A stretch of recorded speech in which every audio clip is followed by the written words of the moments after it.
छोटी लड़की ने बस अपनी उंगली नानी की ओर उठाई और अगले ही पल नानी ने अंडे देना शुरू कर दिए।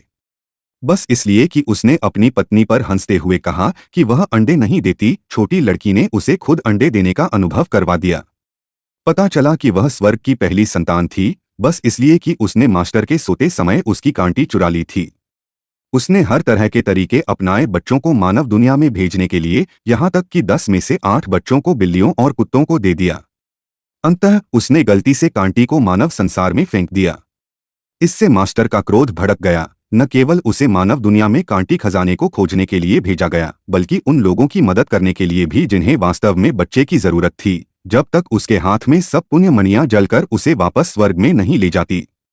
परिणामी रूप से परिकुमार ने तब तक इंतजार किया जब तक कि वह मानव दुनिया में नहीं गिर गया और पुण्य मणियों की गिनती की। पता चला कि कुल 9 मणियां हैं, जिसका मतलब था कि उसे 9 लोगों की मदद करनी थी ताकि वह स्वर्ग में लौट सके। इसी समय उसने अचानक सुना कि कोई बच्चा चाहने की कामना कर रहा है, तो वह तुरंत अपने पुराने छोटे ताओवादी मंदिर में गया और पाया कि जू समूह के पूर्व अध्यक्ष उसकी कामना में थे। शादी के बाद वह अपने घर लौट गई और कंपनी अपने पति को संभालने के लिए दे दी। लेकिन 3 साल बाद भी महिला गर्भवती नहीं हो सकी और जब उसने छोटे परिकुमार को देखा तो आकाश खुल गया और उसने देखा कि उसका पूरा पेट काले गैस से घिरा हुआ था, खासकर जब उसने अपने पैरों में दर्द महसूस किया। छोटे परिकुमार तुरंत पास आया और अपना हाथ उसके पेट पर रखा और महिला ने चुपचाप कहा। महिला के पेट का दर्द काले गैस के हटते ही गायब हो गया। उसने तुरंत समझ लिया कि छोटी लड़की वास्तव में सक्षम है, तो उसने उसका नाम पूछा। मैं यूयू हूँ, वही जिसे आपने अभी अभी बच्चे देने में मदद की। अजीब है, सच में अजीब। तुम्हारी किस्मत इतनी है कि बच्चों से भरी हो, फिर भी तुम्हारे नीचे कोई संतान नहीं। लेकिन चिंता मत करो, मेरे साथ यह परिकुमार मौजूद है, 3 महीने में तुम्हें बच्चा हो जाएगा। महिला ने सोचा कि यह बस एक बच्चा हंस रहा है और अपने माता पिता के बारे में पूछा। और जब उसने सुना कि उसके कोई माता पिता नहीं हैं, उसने कहा कि वह उसे अपनी मां बनाना चाहती है और फिर उसे अपनी विला में ले गई। पहली बार विला के दरवाजे पर आते ही छोटे परिकुमार ने देखा कि पूरा विला भाप से भरा हुआ है। तो उसने फिर से जादू किया और मंत्र पढ़ा। भाप तुरंत गायब हो गई। वह इतना साफ था कि वह अंदर जाने का इंतजार नहीं कर सका और देखा कि घर के अंदर और भी ज्यादा भाप है। तो उसने अपनी मां को याद दिलाया कि इस घर में कुछ गड़बड़ है और यही उसका अस्तित्व है जो महिला को गर्भवती होने से रोक रहा है। यहां तक कि 2 जुड़वा हवा में थे। वे पहली संतान के मां के गर्भ में प्रवेश करने का इंतजार कर रहे थे, लेकिन हमेशा किसी बाहरी शक्ति द्वारा रोके जा रहे थे। छोटे परिकुमार ने उन्हें मदद करने के लिए हाथ बढ़ाया। उसने बस जादू छुआ, जुड़वा तुरंत मां के पेट में प्रवेश कर गए। महिला को नहीं पता था कि छोटे परिकुमार ने ये सब इसलिए किया ताकि महिला को लगे कि वह गर्भवती है। छोटा परिकुमार चाहता था कि महिला खुद बच्चे को देखें। वह नहीं चाहता था कि वह जादू सिखाना शुरू करे। महिला की सास और नानी दरवाजा धकेलकर अंदर आई। छोटे परिकुमार ने देखा कि नानी संगीत की आवाज से घिरी हुई थी। सास को इससे कोई फर्क नहीं पड़ा। उसने कहा कि उसने 3 साल से पत्नी की जगह संभाली हुई है, लेकिन पेट में कोई हलचल नहीं थी। अगर परिवार में परंपरा आगे नहीं बढ़ाई जा सकती, तो नानी ने संगीत की आवाज की नकल करना शुरू कर दिया।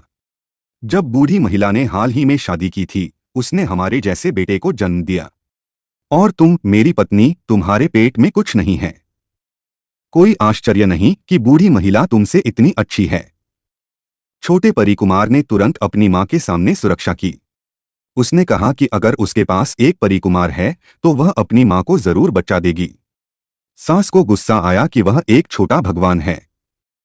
नानी ने उसे महिला कहकर पुकारा और कहा कि वह किसी और आदमी की निजी बेटी है। महिला ने सास को अपनी कहानी समझाई, लेकिन दोनों ने उसकी बातों पर विश्वास नहीं किया। नानी ने महिला को श्राप तक दिया कि वह बच्चे को तोड़ देगी। मुझे श्राप मत दो मां, यह बच्चों के लिए अच्छा गीत है। यह तुम हो। फिर उसने दिखाया कि एक छोटा बच्चा उसकी बड़ी टांग पकड़े हुए रो रहा है। नानी ने तुरंत महसूस किया कि उसका दाहिना पैर भारी है और उसे पसंद नहीं आया। मैं तुम्हें बता रहा हूं, यहां बकवास करना बंद करो। मैंने कुछ नहीं देखा, लेकिन वह बार बार तुम्हारी मां को बुला रहा है। बस 3 महीने में ही मर गया। वह तुम्हें छोड़कर नहीं जाता, पुनर्जन्म नहीं लेता। बहुत दुखद है। सास ने भी टूटी हुई आवाज में उसे डांटा, बस इसलिए कि वे कथित बच्चे को नहीं देख सकते थे। वह और भी गुस्से में थी कि इतनी कम उम्र में उसने तालाब के आसपास उत्पात मचाया। बामू भी तुरंत घर भागी।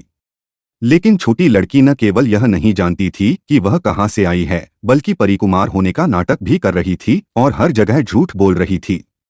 अगर इससे कुछ आत्माएं गुस्सा होती तो पूरे जी परिवार को संकट में डाल सकती थीं। सास वेन्यान बहुत डर गई और उसने तुरंत छोटे परिकुमार को दूर किक मार दिया। यूरेन ने उसे कसकर सुरक्षा दी और किसी को भी दूर नहीं जाने दिया। मेरी सबसे अच्छी दोस्त मेरी बेटी है, कोई उसे ले नहीं सकता मैडम। मुझे पता है कि आप बच्चा चाहती हैं, लेकिन क्या आप एक अच्छी मां पा सकती हैं जो बच्चा नहीं चाहती? क्या तुम्हें लगता है कि इतनी छोटी बच्ची के साथ तुम्हें बच्चा हो सकता है? छोटे परिकुमार इतना गुस्से में था कि उसने तुरंत उसे सबक सिखाने का फैसला किया और यही उद्घाटन दृश्य हुआ। नानी छोटे परिकुमार के मंत्र के प्रभाव में चिल्लाती रही और चीख इतनी जोर से थी कि छत लगभग गिरने लगी। महिला के पति और लोग घर में दौड़े और सास ने तुरंत पहले खलनायक से शिकायत की। पूरे मामले को सुनने के बाद पति ने भी सोचा कि छोटी लड़की का कोई अज्ञात मूल है और सुझाव दिया कि बच्चे को पहले भेज दिया जाए। लेकिन महिला ने छोटे परिकुमार को छोड़ने का संकल्प किया और पति ने देखा कि उसकी पत्नी इतनी अडिग है कि उसे अस्थायी रूप से छोड़ने की अनुमति देनी पड़ी। छोटे परिकुमार के कमरे में लौटने के बाद जुड़वां फिर से दिखाई दिए, हवा में घूरे और फिर अचानक दरवाजे से बाहर उड़ गए।